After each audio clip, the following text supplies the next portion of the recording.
For the invitation. 193 fatalities this year. It seems like it's getting better. Your take?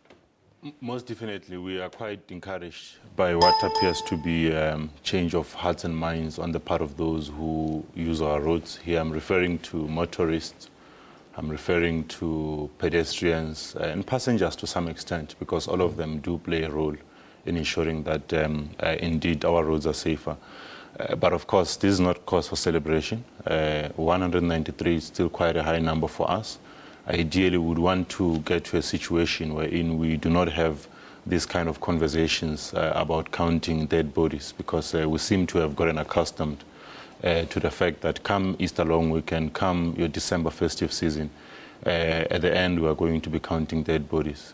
I say so because I don't think as a nation we've gotten to the point where we begin to analyze each and every dead body that we count as to who that person is, what was their role in the family, because here we're talking about breadwinners who get taken away from their families. The moment they are no longer there, those who live behind are left in a destitute situation, socio-economic challenges moving forward. So for me, I believe that the moment South Africans get to that level where an individual does self-introspection to say, who are these people who are dying on the roads? What was their role in society? I think we'll begin to see some drastic change in terms of how we approach the question of road safety as a nation. We have a number of road safety strategies that was implemented over a number of years. What is working for you this year for the Department of Transport? There's obviously no silver bullet solution to the problems that we have. You see, as you can see, the number of factors which contribute to road crashes and fatalities in particular are quite many. We're talking about drinking and driving, we're talking about reckless and negligent driving, which will include your speeding, dangerous overtaking.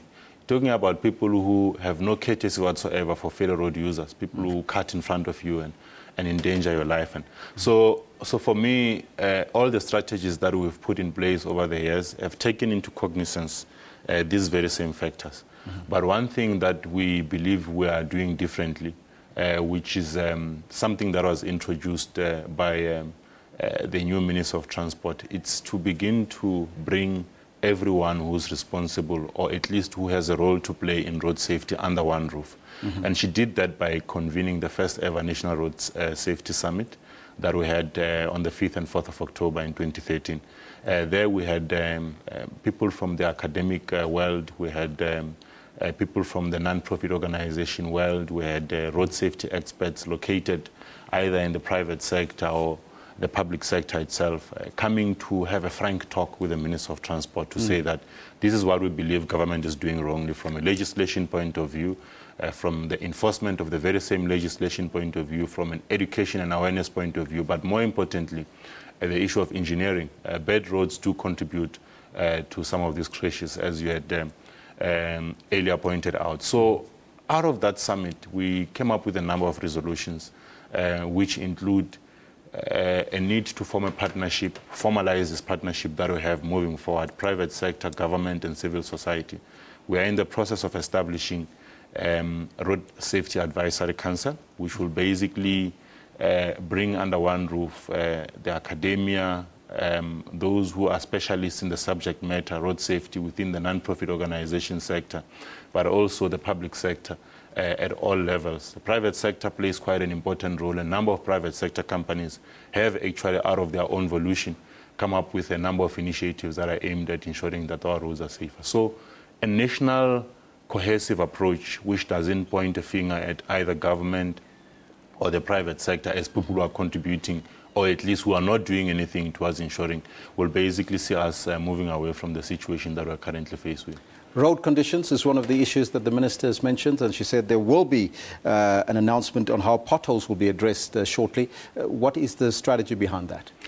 Most definitely. We, as you know, at national level, we have the South African National Roads Agency Limited, which has been doing quite some good work in the past 14 years or so. National roads at large, in the main, are in a good condition. We're able to see maintenance work being done as soon as signs of dilapidation start emerging.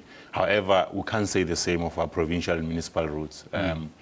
we have a capacity challenge at provincial level and at municipal level in some instances. What we are doing is to begin to tap into SANRAL's expertise. The experts, engineers who reside within SANRAL will now begin to share that expertise with our provinces, with our municipalities.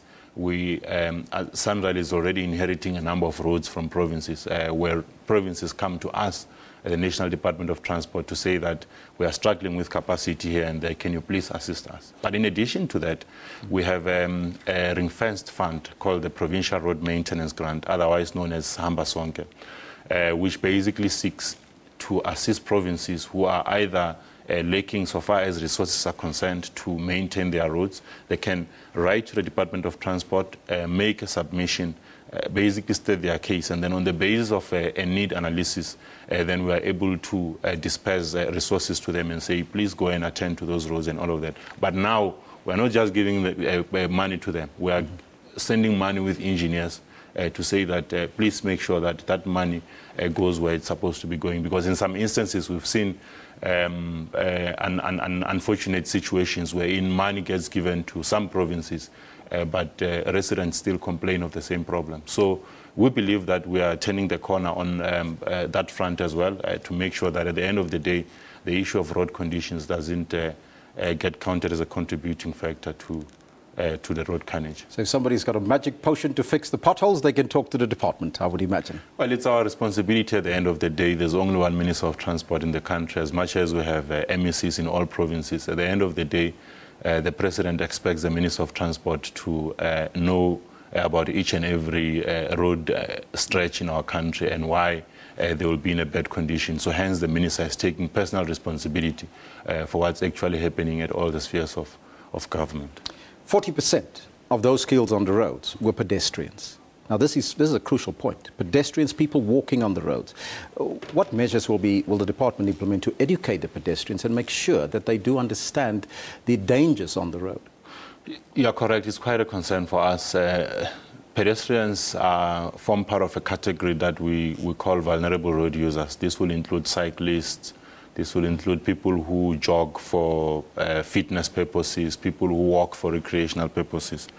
That entire grouping is actually quite vulnerable, because you know that there are many reported cases of cyclists who get hit by vehicles and all of that while they are exercising. Pedestrians, our major concern is that figure doesn't seem to shift. 40%, mainly in rural areas or underdeveloped areas where there is insufficient lighting.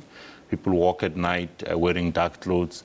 People jaywalk. People drink and walk, which is as much a danger to society as drinking and driving. The Road Traffic Management Corporation is putting together a team of young people who are currently unemployed to basically have them located in some of the areas that we've identified as the major hotspots so far as the issue of pedestrian crashes and fatalities are concerned. I say so, I speak about hotspots because indeed we do know where some of these things are happening. You have an instance where, for instance, on the opposite end of a formal developed location, so to speak, you have an informal settlement mushrooming. In other words, there was never infrastructure put in place to ensure that there's a connection between the two bridges, settlements. There's nothing, no walkways. Yeah, but in some instances, you actually do find bridges, pedestrian bridges, which are built. But people ignore those because, for instance, they have to walk either 50 meters or 100 meters to get to the pedestrian bridge. So instead of taking that walk, they rather endanger their lives and cross the road wherever. So we are coming up with improving our educational programs around that, alerting members of the public, pedestrians in the main, about the dangers of walking on highways. It's illegal to walk on a highway. It's unfortunate that we do not have sufficient officers to be patrolling our highways at any given time to arrest people who actually walk on a highway. But indeed, it is a criminal offense to walk on a highway. So we believe that as much as we can come up with the best legislations and make sure that they are enforced, to ensure that people stay off the highways. At the end of the day, we also need to educate them and remind them of the dangers associated with such practice. So we believe that the initiative that the RTMC is coming up with is going to help, because it will be both educational and preventative.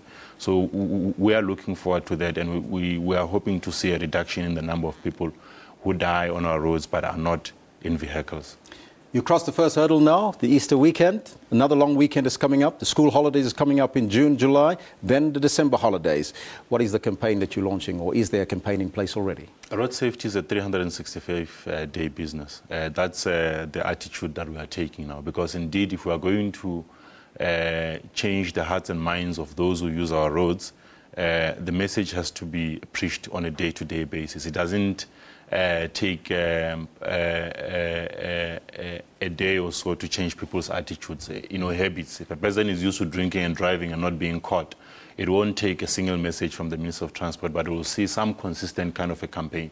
So hence we are coming up with the Road Traffic Management Corporation will soon be launching a 365-day campaign, which will be inclusive of awareness, which is the educational part. It will be inclusive of law enforcement.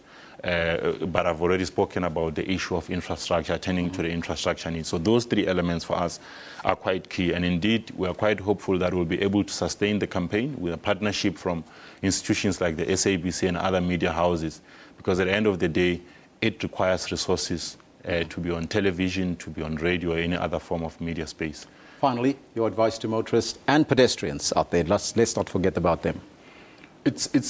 It's quite simple at face value. If you are a motorist, you know exactly what you need to do, the things that you were told when you took your driver's license, hopefully that you have a legal driver's license wherever you are, that please adhere to the basic rules of the road. It's a simple thing such as stopping at a four-way stop, stopping when a traffic light turns amber and not accelerating. Simple things as buckling up in an incident where we are not able to avoid a crash. Pedestrians, they need to wear reflective or bright clothing at night. They shouldn't jaywalk. They shouldn't go into highways. They are very dangerous places for them. Cars drive at 120 kilometers per hour in a highway. They should also not drink and walk, because, as I indicated, it's equally as dangerous as drinking and driving. So those are some of the things. Let's go back to basics. Let's make sure that your car's wipers are working before you get onto the road. Make sure that the brake lights are working, your indicators are working. It's those basics that will basically make a difference for us. Diane Rokotso, thank you so much for your time and joining us here in studio. Thanks for the partnership, as always. That's Diane Rokotso, Department of Transport spokesperson, in studio with us. And you got the message. Arrive alive. That's where we got to leave it for now.